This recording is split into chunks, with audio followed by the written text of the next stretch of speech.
My name is Peter Eastman. I have lived here at Turkey Hill Farm all my life, so to speak. My parents bought the farm in the early 20s as a summer place, at which time the buildings were valued at $50. Initially, there was no running water, no heat. Well, there was a stove in the fireplace. It wasn't until about 1950 that we had deep water. No, I grew up pretty much alone out here. The fellows I sort of hung around with were the boys across the street. They were considerably older.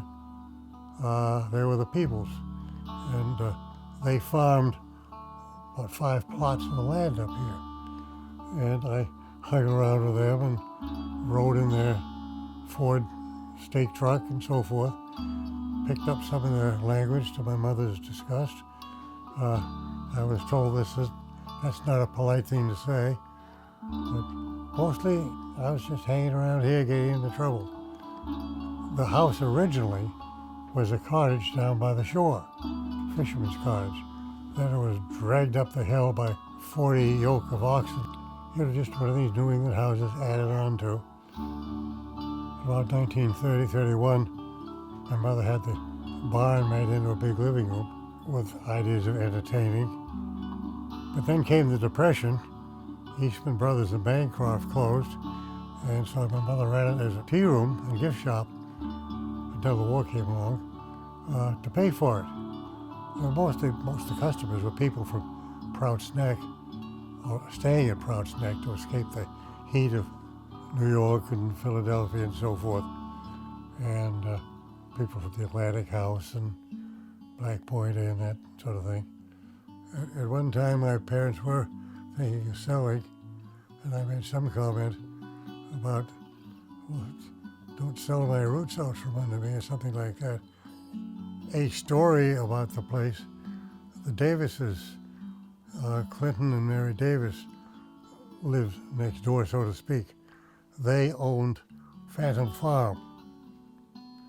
And at one point, they came up, they wanted us to give them a conservation easement on Turkey Hill.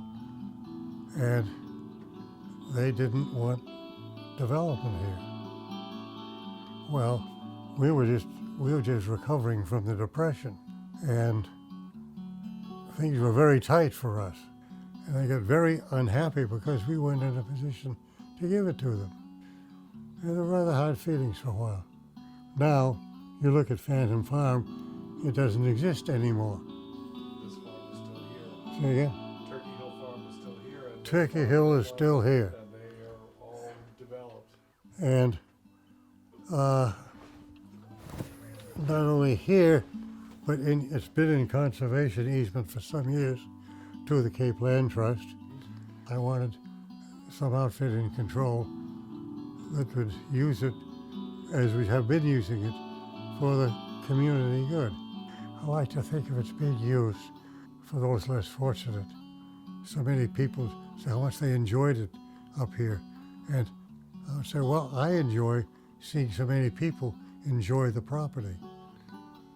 I'm not going to be here forever, so I trust the land trust to carry on with worthwhile events.